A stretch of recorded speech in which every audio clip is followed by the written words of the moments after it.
여러분 아무것도 하지 않고 어떤 부담도 느끼지 않고 내게 3일의 자유 시간이 주어진다면 여러분 무엇을 하고 싶으십니까? 여러분 혹시 여름 휴가를 계획하고 계십니까? 아직 많이 남았다고 생각할 수도 있겠지만 내게 약 한 일주일의 여름 휴가가 있다면 무엇을 하면서 여러분 시간을 보내기를 원하십니까? 코로나 이후에 우리나라뿐 아니라 전 세계적으로 아마 이런 문화가 또 본격적으로 자리를 잡은 것 같습니다. 휴가가 되면 어디론가 떠나야 될 것이라고 생각하는데 요즘 젊은 사람들은 안 그러더라고요. 집에 틀어박힙니다. 틀어박혀서 하루 종일 밤낮으로 TV를 보는 그런 사람들이 많아졌다고 합니다. 스트레스 받지 않고 아무런 쫓김 없이 그 편안한 시간에 넷플릭스 시리즈 정주행 어마어마한 양의 그 드라마를 이제 일주일간 시청을 하는 겁니다. 앉아서 먹고 그냥 쉬는 건데 보면서 쉬는 거, 재미있는 영화를 보면서 드라마를 보면서 쉬는 사람들이 많다라고 합니다. 여러분 자녀들 혹시 그러지 않습니까? 주말이 되면 교회 오는 거 빼고는 그냥 집에 틀어박혀서 텔레비만 보고 있는 혹시 그런 자녀들 없습니까? 요즘 그런 분들이 많다라고 하더라고요. 1년에 한두 번 되지 않는 황금 같은 시간, 또 주말 자유롭게 보낼 수 있는 그 시간 가운데서 어떤 사람들은 TV 앞에서 컴퓨터 앞에서 그 소중한 시간을 다 보내고 있는 것을 볼 때 우리가 생각할 때 참 어리석다, 참 바보 같다, 인생을 허비하고 있구나라는 그런 생각을 하게 됩니다. 그런데요, 그 사람은 그것이 너무 좋기 때문에 그렇게 자기의 시간을 보내는 것이고, 생각해보면 우리가 좋아하는 일 한두 가지를 위해서 참 많은 시간들을 쏟고 에너지를 쏟고 있는 것을 보게 됩니다. 좋아하는 일에 매달리고 지나칠 만큼 그것에 집착하면서 한 가지 일에 몰두하는 경우들이 우리도 종종 있는 것 같습니다. 왜 우리는 그런 행동을 하게 되는 것일까요? 왜 그렇게 남이 보기엔 이해가 되지 않지만 왜 그렇게 한 가지 일에 몰두하고 있는 것일까요? 그것은 바로 우리가 그것을 좋아하기 때문입니다. 너무 좋아하기 때문에. 다른 어떤 것을 하는 것보다 그렇게 하는 것이 내게 가장 행복하고 기쁨을 주는 일이기 때문에 그렇게 몰두하게 되는 것이죠. 다른 사람들은 모릅니다. 다른 사람들은 이해할 수 없습니다. 주말만 되면 밤낮 없이 TV를 앞에서만, 컴퓨터 앞에서만 그렇게 보고 있는 그것에 매달리고 있는 자녀들의 행동, 여러분 이해가 되십니까? 재미가 있기 때문입니다. 우리는 잘 이해가 되지 않지만 그들만이 누리는 특별한 기쁨이 그 안에 있기 때문입니다. 그래서 피곤해 보이지만 그러나 그들은 그것을 즐거워하며 바라면서 그렇게 살아가고 있는 것이죠. 오늘 우리 말씀 느헤미야 9장 말씀에서도 어쩌면 우리가 잘 이해할 수 없는, 이해가 되지 않는 이스라엘 백성의 어떤 행동이 나타나 있습니다. 저는 오늘 그것에 대해서 말씀을 전하려고 하는데요. 느헤미야 6장 15절부터 이제 중단되었던 성벽 재건 공사가 단 52일 만에 그렇게 공사가 마쳐지는, 온 백성과 그 족장들이 힘을 모아서 단 52일 만에 성벽을 완성시키는 그런 놀라운 일이 일어납니다. 그리고 느헤미야는 그 때를 즈음하여서 이스라엘 백성들의 숫자를 계수하고 행정 조직을 아마 정비했던 것 같습니다. 그리고 족장들은 이제 이스라엘이 성전 제사를 회복할 수 있도록 큰 헌금을 이제 하나님께 드리는 것을 우리가 읽었습니다. 7장 73절에서 8장 1절 말씀 우리 한번 성경을 통해서 같이 한번 읽어보면 좋겠습니다. 7장 73절에서 8장 1절까지 말씀입니다.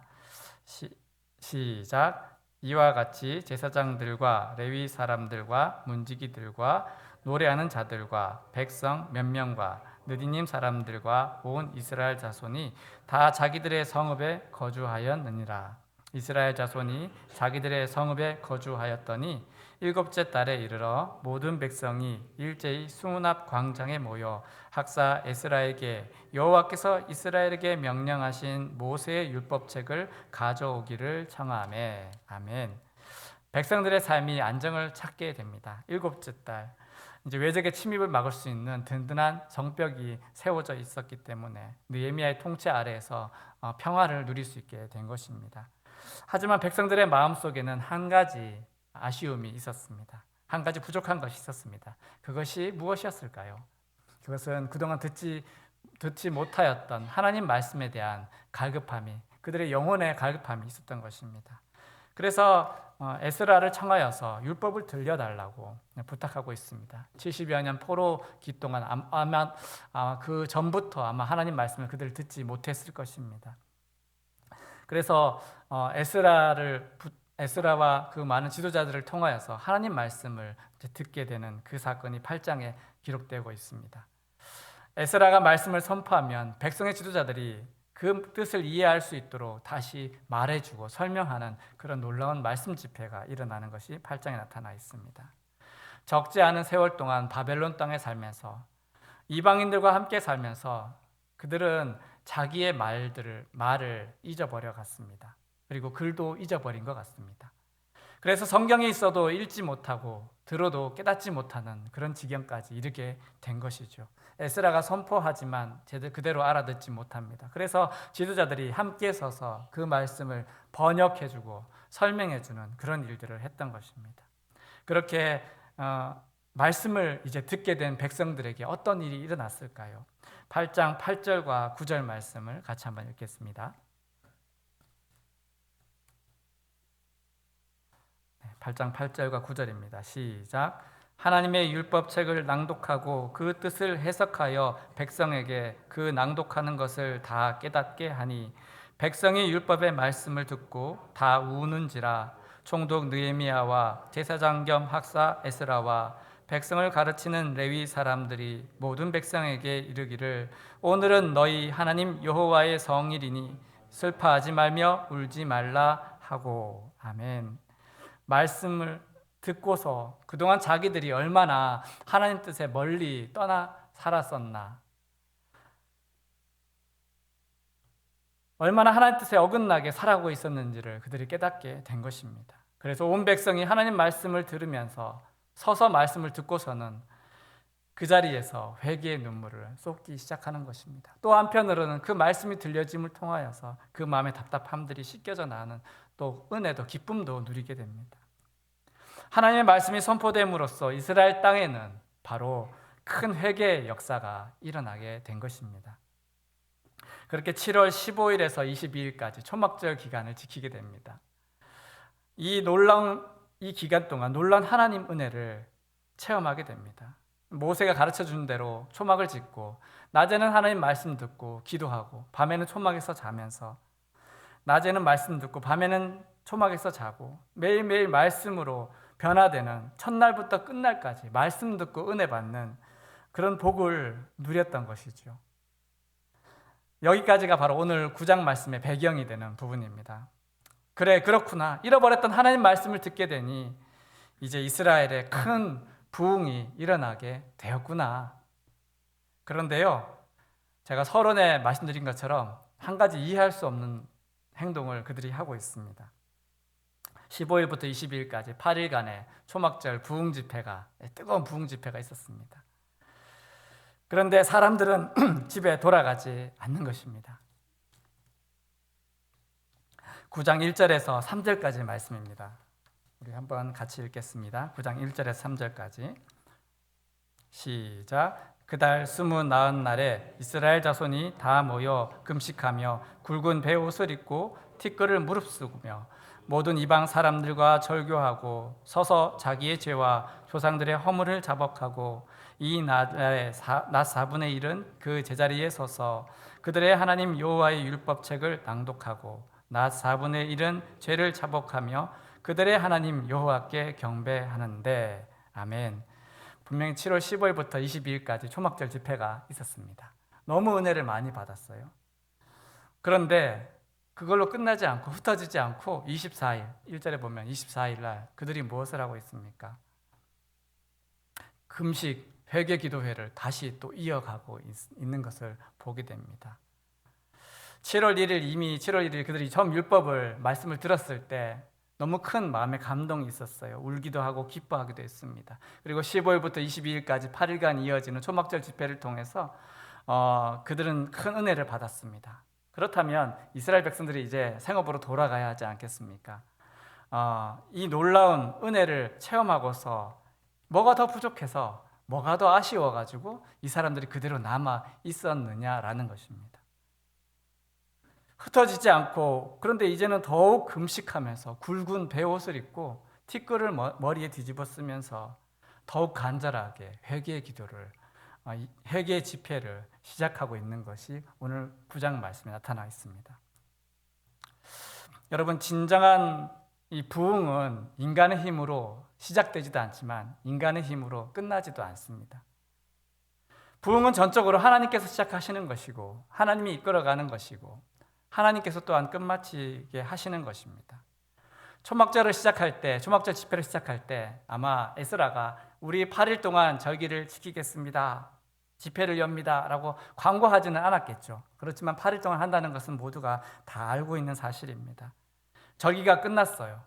20일 절기가 끝났으면 이제 생업을 해야 되잖아요. 돌아가야 되는 게 당연한데 은혜도 충분히 받아서 부족하지 않을 것 같은데, 그런데 이스라엘은 여전히 율법을 듣기를 원했고 이스라엘은 여전히 회개 기도를 하기를 원했던 것입니다. 그들의 마음속에 회개할 많은 기도의 제목들이 여전히 기도하고 싶은 강한 마음이 그들 속에 불타고 있었던 것이죠. 하나님이 그렇게 이끌어 가신 것이다 라고 밖에는 설명할 수 있는 길이 없는 것입니다. 1일부터 15일, 22일까지, 그리고 또 계속 그렇게 회개의 집회가 이어지고 있었던 것입니다. 여러분, 우리에게도 그런 은혜가 필요할 줄 압니다.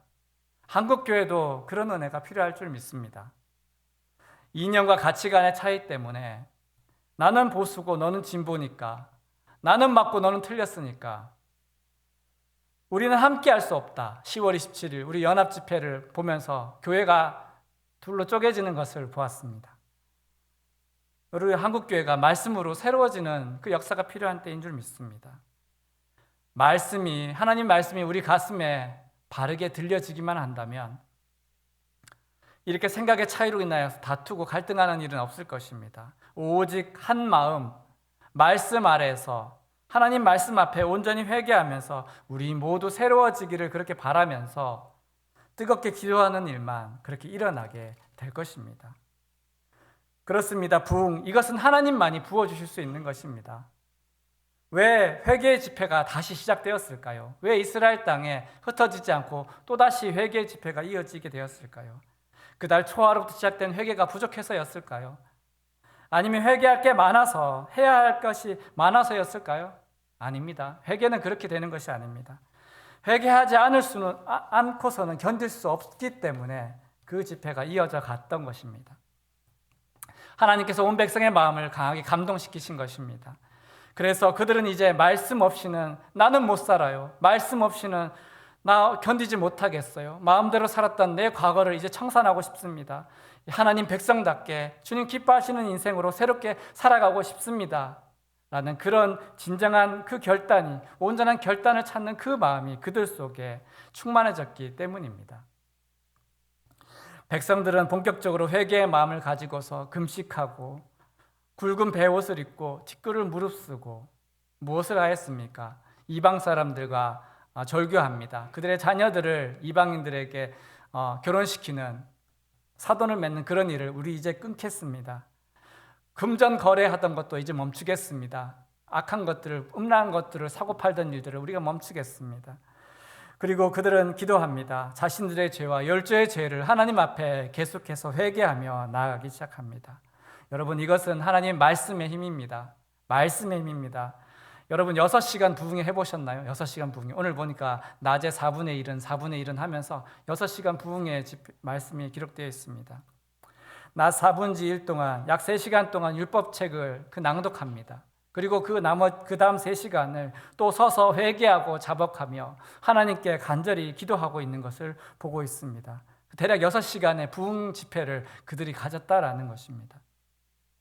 그리고 4절 5절을 보니까 이름이 기록된 레위 사람들, 그리고 이름이 나타나 있지 않은 또 다른 레위 사람들이 그 기도회를 인도하고 있는 것을 보게 됩니다. 회개하고 자복할 수 있도록 기도회를 인도하고 있습니다. 그 기도의 내용이 그리고 9장 전체에 이제 쭉 기록되어 있습니다. 이 기도 속에는 크게 3가지 주제가, 기도의 제목이 담겨 있습니다. 첫 번째는 하나님을 찬양하는 것입니다. 천지를 창조하신 하나님을 향한 고백과 찬송으로 그 기도를 시작하고 있습니다. 하나님은 찬송받기 합당하십니다. 당신은 찬양받기 합당하신 하나님이십니다. 라고 하면서 기도를 시작합니다. 그리고 두 번째 주제, 이스라엘 역사 속에서 하나님은 언제나 항상 신실하셨습니다. 아브라함에서 시작해서 그들이 처한 현재 상황까지 그들의 역사 속에서 하나님은 어떻게 신실하셨는지를 그들은 고백하고 있습니다. 한 번도 하나님 이스라엘을 버리지 않으셨고 그 신실하심으로 여전히 함께하고 계시다는 것을 그들이 고백하고 있습니다. 하지만 이스라엘 백성은 어떻게 살았을까? 기도문을 보니 우리가 너무 잘 아는 말씀, 이스라엘 끊임없이 하나님께 대들고 거역하고 반역하며 하나님을 맞섰을 때 하나님 때로는 꾸중하시고 하도 말을 안 들으니 애굽에서 노예살이를 겪게까지 하셨지만 그냥 포기하지 않으시고 버리지 않으시고 거기에서 건져주셨다. 그런데 그렇게 건져주셨음에도 불구하고 우리 조상들 은혜를 모르고 출애굽 광야 가운데서 또 하나님을 반역하였던 그 역사들, 우리 18절에서 21절, 9장 18절에서 21절까지 말씀을 같이 한번 읽겠습니다. 18절에서 21절입니다. 시작. 또 그들이 자기들을 위하여 송아지를 부어 만들고 이르기를 이는 곧 너희를 인도하여 애굽에서 나오게 한 신이라 하여 하나님을 크게 모독하여 싸우나 주께서는 주의 크고 긍휼로 그들을 광야에 버리지 아니하시고 낮에는 구름 기둥이 그들에게서 떠나지 아니하고 길을 인도하며 밤에는 불 기둥이 그들이 갈 길을 비추게 하셨사오며 또 주는 선한 영을 주사 그들을 가르치시며 주의 만나가 그들의 입에서 끊어지지 않게 하시고 그들의 목마름을 인하여 그들에게 물을 주어 40년 동안 들에서 기르시되 부족함이 없게 하심으로 그 옷이 헤어지지 아니하였고 발이 부르트지 아니하였사오며. 하나님이 그렇게 달래고 혼내고 하시면서 결국 가나안 땅까지 이끌어 가셨다. 그런데 또 어떻게 했느냐? 거기서도 역시 순종하지 않고 하나님을 거역하고 당신의 율법을 버리고 선지자를 죽였다. 역사 속에서 하나님을 향한 반역이, 그들 민족의 그 반역이 끝나지 않고 계속해서 그렇게 이어왔다, 반복되었다라는 고백을 하나님께 회개의 기도로 드리고 있습니다. 세 번째 주제는 현재 이스라엘 백성의 공고함을 하나님께 토로하고 있습니다. 32절에 37절 말씀을 보면 조상들의 죄악의 결과로 이스라엘은 망하고 말았습니다. 이제 이방의 종이 되어 여기까지 흘러오게 되었다고 그들은 고백합니다. 바벨론의 포로가 되었다가 풀려나서 고향에 돌아오기는 했지만 이 힘들고 차량한 상황 속에서 허덕이고 있는 우리들을 주님 불쌍히 여겨 주십시오. 울면서 자기의 사정을 하나님께 토로하고 있는 것입니다. 너무 힘들어요. 도와주세요, 하나님. 우리 조상들처럼 우리도 그렇게 하나님을 반역하면서 하나님 마음 아프게 하고 있었네요. 잘못했어요. 용서해 주세요. 다시 한번 하나님 도와주세요. 라는 그 눈물의 기도가 9장에 새겨진 내용들입니다. 여러분, 이 회개는 단지 기도로 끝나지 않습니다. 반드시 삶의 돌이킴이 따라오게 되어 있습니다. 입술로만 기도하지 않습니다. 참된 회개라면 반드시 삶의 변화가 나타나게 되어 있습니다. 그래서 이스라엘 백성들은 다시 하나님 앞에 살기 위하여 언약을 맺습니다. 다시 하나님 뜻대로 살기 위해서 그들이 몸부림치며 느헤미야 10장부터 그 이름들을 하나하나 기록해가면서 결단을 하나님께 올려드리고 있습니다. 기도에 참여한 자들의 이름은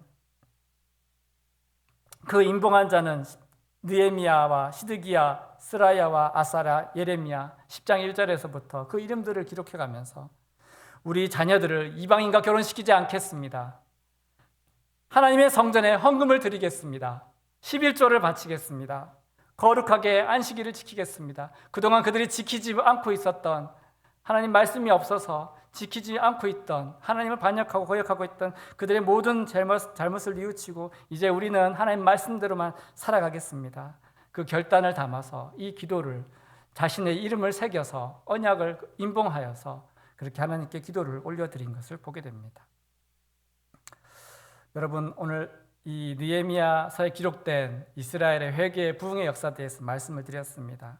우리도 어떻게 때때로 말씀을 들으며 기도회를 하면서 은혜를 받을 때가 있습니다. 그런데요, 그런 은혜를 느낄 때, 그런 감동을 느낄 때 우리는 인위적으로 그것을 좀 이어가고 싶은 그런 마음을 갖게 됩니다. 그런 생각을 갖게 됩니다. 감동과 기쁨이 계속 이어졌으면 하는 그런 마음을 갖습니다. 하지만 하나님 주시는 부흥과 은혜는 우리가 그렇게 인위적으로 늘려가거나 만들어갈 수는 없는 것입니다. 그게 가능한 일이라고 한다면 초막절 집회가 끝났을 때 그들은 편안하게 집으로 돌아갔을 것입니다. 시작할 수도 있고 끝낼 수도 있는, 인간이 할 수 있는 것이라면 그냥 돌아가 버려고 말았을 것이죠. 그런데 하나님이 주시는 이 부흥의 역사, 은혜의 역사는 인간이 시작할 수도, 이어갈 수도, 끝낼 수도, 막을 수도 없는 것이기 때문에 그들은 그 자리에 또 다시 모여서 그 부흥 기도회를, 또 다시 회개 기도회를 이어가고 있었던 것입니다. 만약 7월 초하루의 그 울음이 단지 가벼운 감정의 떨림이었다면, 또는 초막절 그 8일간의 집회가 마음에 스스로 만들어낸 열심이었다고 한다면 그것은 쉽게 사라져 버렸을 것입니다. 하지만 오늘 이 9장에 기록된 것처럼 이제 그들의 마음은 진정으로 하나님 주시는 그 부흥으로 뜨겁게 불타고 있는 것을 보게 됩니다. 하나님 말씀으로 그들이 자극받은 것입니다. 그리고 불붙게 되었습니다. 그리고 그 기도에는 그 누구도 끌 수 없는, 멈출 수 없는 강력한 기도의 불길로 불타오르게 된 것이죠. 여러분, 우리가 구할 것은 한순간 일어났다 사라지는 그런 가벼운 감정의 동요가 아니라 하나님 말씀이 불씨가 되어서, 그 말씀이 불씨가 되어서 불타는 역사, 회개의 역사, 그래서 나의 삶, 우리 공동체의 길이 뒤바뀌어지는 그런 놀라운 개혁과 변화로 이어지는 것을 우리는 기대해야 하는 것입니다. 여러분, 이 부흥의 시작이 어떻게 시작됐습니까? 말씀을 듣는 데서 시작됐습니다. 하나님 말씀이 선포되기 시작하자 그 놀라운 일들이 일어나기 시작한 것입니다. 말씀을 듣게 되자 죄를 깨닫게 되었고, 만약 죄를 깨닫지 않았다면 이런 변화는 일어날 수 없었을 것입니다. 여러분, 죄를 깨닫는 만큼 회개할 수 있습니다. 회개하는 만큼 우리의 삶도 변화될 수 있는 것입니다. 죄를 깨닫는 일은 절대적으로 말씀과 성령의 역사입니다. 오늘 말씀을 준비하면서 이런 생각을 해보았습니다. 여러분에게 한 가지 부탁을 드리고 싶습니다. 말씀을 듣는 것, 하나님 말씀에 대한 갈망이 과연 우리 가운데 있는가라는 것입니다. 말씀에 대한 기대가 없다면, 갈망이 없다면 과연 우리는 무슨 심령의 변화를 기대할 수 있을까요? 말씀을 사모하지 않는데, 말씀을 바라보지 않는데 과연 우리가 어떻게 바뀔 수 있느냐라는 것입니다. 말씀을 듣고 싶은 갈망, 성령님의 도우심을 구하는 자에게는 반드시 하나님의 이 은혜의 역사가 일어날 것입니다. 우리 참빛교회도 말씀을 사모하는 성도들이 많이 일어났으면 좋겠습니다. 물론 우리 성도들이 열심으로 성경을 읽으시고 또 필사하시는 줄 압니다. 그런데 그것들이 모닥불의 불티가 되어서 바람이 날리는 불티 아시죠? 불티가 되어서 옆 사람들에게 불똥이 좀 튀었으면 좋겠습니다.